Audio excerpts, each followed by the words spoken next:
നിങ്ങൾക്ക് 1 മിനിറ്റ് സമയം തരും. ഇതിൻ്റെ ഉള്ളിൽ നിങ്ങൾ ഇവിടെ നിങ്ങളുടെ കൂട്ടുകാരന്മാർ ആരും ആവാൻ പാടില്ല. ഈ കോമ്പൗണ്ടിൻ്റെ വെളിയിൽ പോയിട്ട് എത്ര സ്കൂൾ പിള്ളേരുണ്ടോ ആ സ്കൂൾ പിള്ളേരിൻ്റെ അടുത്ത് ഒരു 10 രൂപയെങ്കിലും മിനിമം വാങ്ങിയിരിക്കണം. അന്ന് അങ്ങനെയാണെങ്കിൽ നിങ്ങൾക്ക് 100 റുപ്പീസ് ക്യാഷ് പ്രൈസ് സ്പോട്ടിൽ തരും. റെഡി അല്ലേ? അപ്പോൾ സ്റ്റാർട്ട് ചെയ്താലോ? ഓടി ഓടി മൂത്രം ഒഴിക്കാൻ മുട്ടുന്നു. സ്റ്റാർട്ട് ചെയ്യുന്നുണ്ട്. 10 രൂപയില്ല. ടൈം 14 സെക്കൻഡായി. ഇവരെ ഞാൻ എവിടെയോ അമ്മച്ചി എടുത്ത് കൊടുക്കാൻ നിൽക്കുന്നു.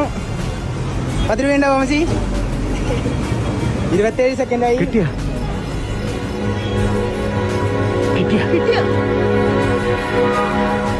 10 രൂപ ഇട്ട് അങ്ങനെ വിൻ ചെയ്തിരിക്കുന്നു. അപ്പൊ